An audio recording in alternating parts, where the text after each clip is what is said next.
மதுரை அவனியாபுரம் ஜல்லிக்கட்டில் அனைத்து சமூகத்தினர் ஒன்றிணைந்து கமிட்டி அமைத்து ஜல்லிக்கட்டு விழா நடத்த உத்தரவிடக் கோரி வழக்கு தொடுக்கப்பட்டிருந்தது.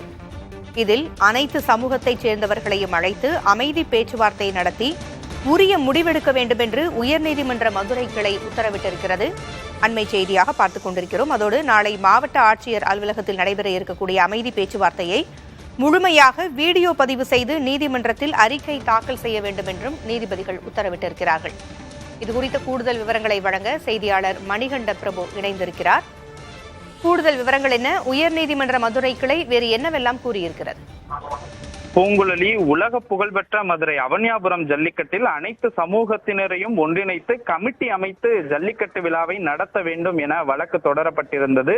இந்த வழக்கில் நீதிபதிகள் கிருஷ்ணகுமார் மற்றும் விஜயகுமார் ஆகியோர் சில உத்தரவுகளை பிறப்பித்திருக்கின்றனர்.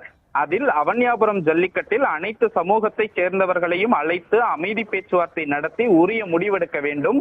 நாளை மாவட்ட ஆட்சியர் அலுவலகத்தில் நடக்கும் அமைதி பேச்சுவார்த்தையை முழுமையாக வீடியோ பதிவு செய்து அறிக்கை தாக்கல் செய்ய வேண்டும் என உயர்நீதிமன்ற மதுரை கிளை அதிரடியாக இந்த உத்தரவினை பிறப்பித்திருக்கிறது.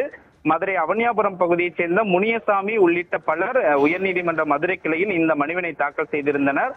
அதில் உலக புகழ்பெற்ற அலங்காநல்லூர், பாலமேடு ஆகிய பகுதிகளில் நடக்கும் ஜல்லிக்கட்டு போட்டிகளைப் போல விழா கமிட்டியை அமைத்து அதில் இருக்கக்கூடிய உறுப்பினர்களை சேர்த்து மாவட்ட நிர்வாகம் மதுரை அவனியாபுரத்தில் ஜல்லிக்கட்டு விழாவினை நடத்த வேண்டும் என இந்த வழக்கு தொடரப்பட்டிருந்தது.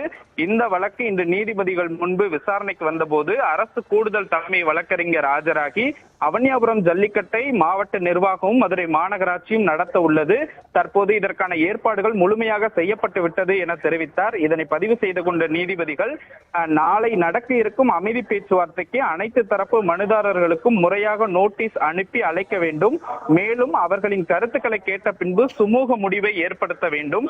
மேலும் மாவட்ட ஆட்சியர் அலுவலகத்தில் நடக்கக்கூடிய அமைதி பேச்சுவார்த்தையை முழுமையாக வீடியோ பதிவு செய்து அந்த கூட்டத்தில் எடுக்கப்பட்ட முடிவுகள் குறித்து விரிவான அறிக்கை தாக்கல் செய்ய உத்தரவிட்டு இந்த வழக்கை வருகிற 11ஆம் தேதிக்கு தள்ளி வைத்து உத்தரவிட்டு இருக்கின்றனர். பூங்குழலி, தகவல்களை வழங்கியமைக்கு நன்றி மணிகண்ட பிரபு.